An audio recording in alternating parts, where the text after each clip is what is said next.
I too am very happy to be here, and I'm going to announce from the outset that I will take my full 15 minutes, and hopefully not more than that. I am very grateful to NBR, not only to Rich Ellings, whom I've met today, but I have another project I'm working on with them, with Roy Camphausen and Sarah Snyder, which talks about developments in U.S. domestic politics, especially Korean Americans and other ethnic groups in the foreign policy process, and how that becomes an important factor in determining the parameters of American foreign policy vis-a-vis other countries. So I think one factor we're missing in our discussion today is American domestic politics. But I take the emphasis on domestic politics very seriously. But before I go into that, I want to thank also the Wilson Center, and this isn't just a pro forma thank you. I, in a sense, grew up here for the last decade, intellectually at least. I was here as a scholar under the careful watch of Bob Hathaway. And so I am grateful to all who've worked on this, but my heart belongs to Bob and to the Asia program at the Wilson Center. And I've been active also in trying to contribute back by serving on evaluation committees for fellowships for new scholars, and helping out in whatever way I can when they ask me to do so. It's the one organization that I rarely ever say no to. It's interesting. Daniel started out his paper with a very specific, smallish question, which ended up in his talk growing very big, describing the whole geography, in a sense, of Japanese politics. I'm going to go the other way. I'm going to start out with a big question, trying to explain the deterioration of the U.S.-Korea alliance in the 2000s, particularly in the first half, and raise some questions about the causes and consequences of the deterioration, and also some thoughts about the future of the Korean Peninsula and the U.S.-Korea relationship. And in asking that bigger question, I'm going to be focusing on some very specific factors in domestic politics, domestic society within Korea to help explain and help reflect upon the opening remarks that Dick Samuels made about the importance of domestic politics, shaping, influencing, and at times facilitating, if not obstructing, foreign policy. I think all three of our papers, if you read them on the flash drive eventually, you'll see there are nice overlaps. And I think that makes for a very good panel. So my question about trying to explain the deterioration of the U.S.-Korea relationship in the 2000s in particular, early 2000s, my answer comes down on domestic politics, not as the sole answer or explanation, but as one of the most important answers, maybe even more important than geopolitical changes, leadership styles, policy preferences, etc. And I'll go through this with you. And the explanation focuses on the rise of Korean civil society organizations and their intervention in alliance management. Okay. Many in Washington, I told folks yesterday that those who, the room was packed with people and cameras yesterday, and I knew this would happen when it comes to domestic politics and more scholarly panels. People start disappearing. Well, I did try to tell them the really fun stuff will be today. The stuff that Washington policymakers really need to learn and think about in order to do better policy. Focusing on the level of geopolitics, geostrategic architecture, alliance architecture, all that. It has fancy names. But in truth, if you don't understand what's going on the ground in these countries, you can build all the architecture you want, and it may not make sense and it may not fit. So those of you who are here today at 8:30 in the morning, I thank you, and I promise you, you will get a lot of food for thought along with whatever you're eating today. So, can we explain the deterioration of the U.S.-Korea relationship in the early 2000s and 2000s in general? It's gotten better in the last, since Mr. Obama took office. But can we explain the deterioration through geopolitical changes? Yes and no. No doubt, the end of the Cold War, the U.S. preoccupation with the war on terrorism, especially in Iraq and Afghanistan, as constituting two real hot wars. And the third factor, the rise of China and Korea's closer relationship with China. These are all realities that are there. We cannot ignore them. We cannot deny them. We cannot downplay them. However, sometimes things are misinterpreted. So we know that by 2003, China became South Korea's largest export market, displacing the United States, and this created some concern for the U.S., whether Korea will swing to the Chinese side. I was in Korea in the early 2000s, and there was something called 중풍, which literally means China wind, but we may call it in English China fever. Well, one thing about fevers is that they go up and down, and if the fever stays too hot, you die. And South Koreans love different winds or fevers, but they're also very health-oriented. They're actually health obsessed if you look at what Koreans eat today and the length to which they will go get organic materials and other things for consumption. So they're not stupid, and they're not going to let fevers kill themselves. And lo and behold, this China fever in 2003, China fever 2004, 63% of Korea's then ruling party legislators identified China as South Korea's most important partner. Well, this rapidly changed as the politics around the historical territorial claims over Goguryeo increased in the media and in other rhetorical vessels in South Korea. And as Chinese South Korean companies began to compete over different pieces of the economic pie in East Asia and elsewhere. There were several cases of serious contentions between Chinese companies and South Korean companies, South Koreans feeling that they were used by the Chinese, labor strikes on the part of South Koreans working for Chinese companies. So things were not so rosy, and the fever began to dip. So point number one, geostrategic changes do occur, and countries may respond to that, but they don't necessarily explain the domestic politics, whether it's public opinion or whether it's policy. They're not based solely on China fever or on the end of the Cold War as these big realities that have affected all of us. Leadership styles and policy preferences. Everyone knows the Bush administration, especially in the first term, and those of the liberal Kim Dae-jung and Roh Moo-hyun administrations, they did not get along very well. There were very specific disagreements over U.S. unilateralism, hegemonic militarism, nuclear saber rattling toward the north, threats of potential preemptive nuclear strikes against the north, and the list can go on and on and on. Even things like President Kim Dae-jung being offended that George Bush referred to him as the guy over there created a lot of uproar in the Korean press that the Americans were so rude, and it was an example of American dissing, the American president dissing South Korea, and many people had to explain calling somebody a guy in the United States, including Mr. Obama, is really no big deal. But at any rate, the leadership did not get along on either side, on both sides of the Pacific. But what's also ironic, you have conservative Lee Myung-bak, who comes into office at the end of George Bush's term, and Lee Myung-bak pursues U.S. wishes by taking on the FTA and trying to force it down the South Korean National Assembly and the South Korean public, which backfires terribly and taints his start in the new presidency. More irony. Now you have good relations between the Blue House and the White House with conservative Lee and liberal Obama in place.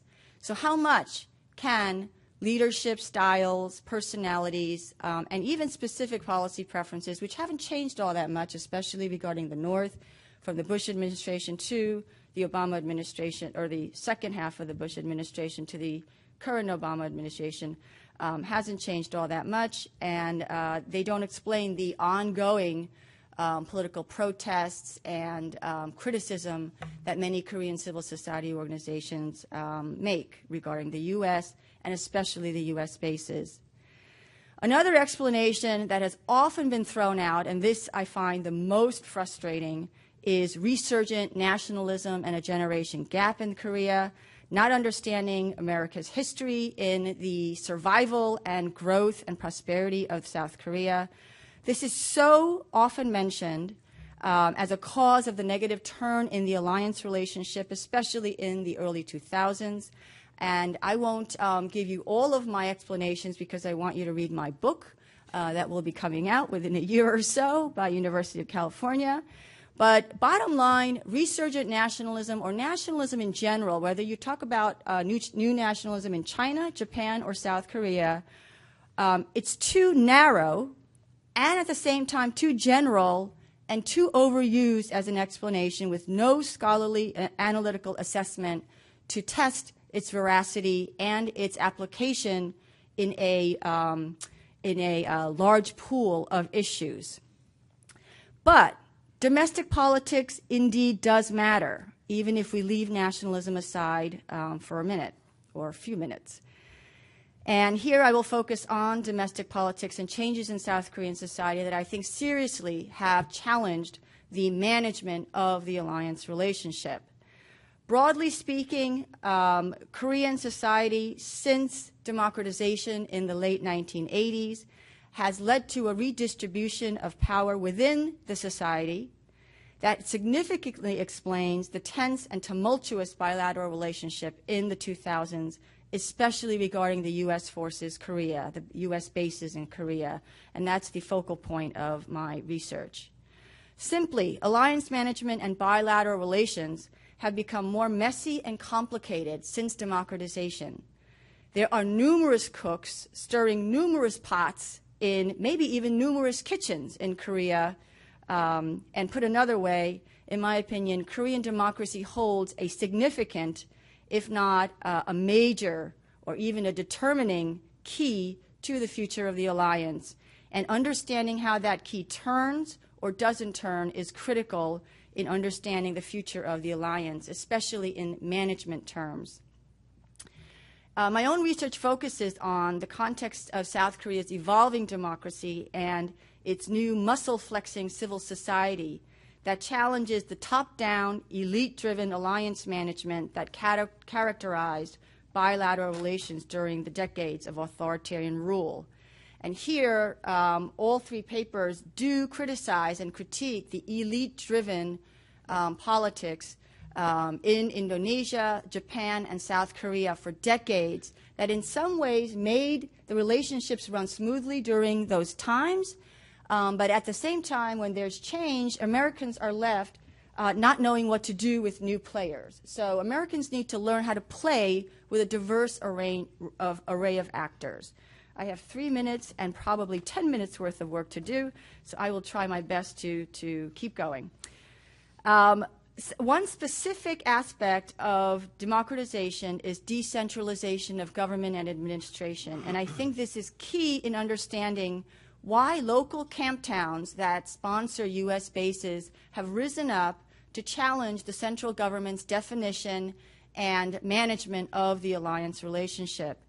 South Korea, like Japan and the Philippines, underwent serious structural decentralization in the 1990s, which included in South Korea the first ever election of local councils after a law in 1991. In 1995, the election law changed to allow for popular election of local and provincial officials. In 96, a law called Disclosure of Information by Public Organizations, a Transparency Act, was promulgated and put into place in 98. And in 1999, Korean citizens were granted the right to enact, alter, or abolish municipal regulations, as well as demand public audits and inspection. The impact of these changes, they emboldened local populations to voice their opinions about their priorities and demand official accountability.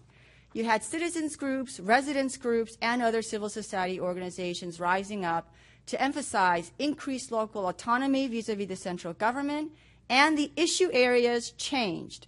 They emphasized local welfare, planning and development, transportation, and public safety, and other quality of life issues. However, Korean local democracy stopped at the gates of the U.S. military compounds.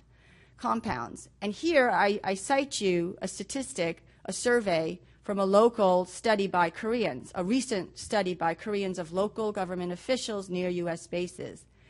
75.3% of local government officials surveyed in one recent study viewed the U.S. forces and bases as, quote, completely outside of their jurisdictional authority, with another 20% noting very limited jurisdictional authority. I point this out because there is a stark fact that Korean laws and Korean democracy stop at the gates of the U.S. compound, where the Status of Forces Agreement, the SOFA, takes over and becomes the law of the land on the bases in which the U.S. Forces are stationed. This creates a lot of stress for South Koreans, and many can say it's a nationalism, but I can also read it as a form of wanting to exercise democracy over soil, people, and activities that are in their local regions. I have some comments about decentralization and local empowerment in Okinawa and Philippines. I'll save that maybe for Q&A, but one thing to keep in mind is that even decentralization and democratization do not affect a nation equally. Regional differences, local differences are very, very important to keep in mind. And they determine both support for U.S. and other foreign policy issues, as well as criticism and outright naysaying. I've also studied the composition and coalitional dynamics of civil society activism in Korea, and one lesson to be learned, which I wish the Washington policymakers would understand, is that Korean civil society, Japanese civil society, Indonesian civil society, there is no monolithic civil society. You have to get to know the different groups, and that you have to understand that within what seems like even an anti-U.S. or a progressive civil society coalition, they have their own infighting, and it is bitter, very, very bitter, very political. And if we don't understand the internal machinations within civil society groups, we're missing out on the actual politics of domestic life. I'm sure I'm getting a 1-minute warning here, so I will just move on. No, that's a 0-minute warning. Oh, my 0-minute warning.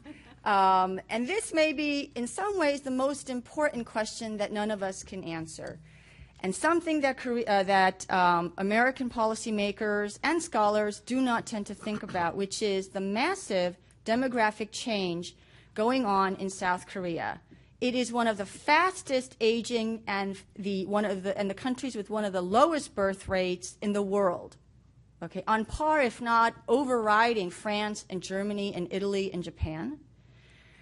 It espouses a strong sense of ethno-national identity, but simultaneously invites and facilitates thousands, I would say hundreds of thousands of foreign women to marry Korean bachelors. Between 12 to 13% of new marriages occur between foreign women, especially from Asia, and South Korean men. And you may wonder, why is this important for foreign policy? And I'll explain in literally 0.2 seconds. And they have new families called 다문화 가족, which literally translates into multicultural family. When I first read this word in a Korean newspaper, I scratched my head and said, this is bizarre. There is no such Korean word. Until I took apart the Chinese characters and realized it literally means diverse culture family, multicultural family. They took it from the American English. Out of these multicultural families, as of 2009, you have about 107,689 children born of these families. Many of them have severe problems integrating into South Korean society. At any rate, there are estimates that by 2050, around 10% of the South Korean population, which will have decreased in total numbers, will be filled with about 10% of foreign-born or foreign nationals. This is on par with some countries in Western Europe in terms of ethnic minority makeup, and it has repercussions for foreign policy. The other issue I will raise here in my negative seconds is the big challenge of North Korean defectors, or Setamin, new settlers. They're not all defectors. Many of them are economic migrants. The importance of socially integrating them and financially supporting them, and most importantly, the questions for us in terms of foreign policy remain thus. How will these new demographic groups integrate into South Korean society and influence the future of peninsular politics, South Korea's national security needs, and in turn, U.S.-Korea alliance? Will the new arrivals of various types strengthen or destabilize the South's still maturing yet volatile democracy? In general, multiple notions of nationhood, Koreanness, national belonging, and commitment to regional cooperation, globalization, and cosmopolitanism collide with one another. At the least, these changes can be confusing for individuals and leaders, but what is really important is how will these groups and their diasporic growth affect foreign policy priorities for South Korea? And even among these groups, including the defectors, they are not of one mentality. There are some who are extremely conservative, some who are very progressive. How will all this factor into democratic life and then translate into parameters, if not the actual path of Korean foreign policy? So I apologize for running over a few minutes, and I leave you with these thoughts. Thank you. Thanks, Kathy.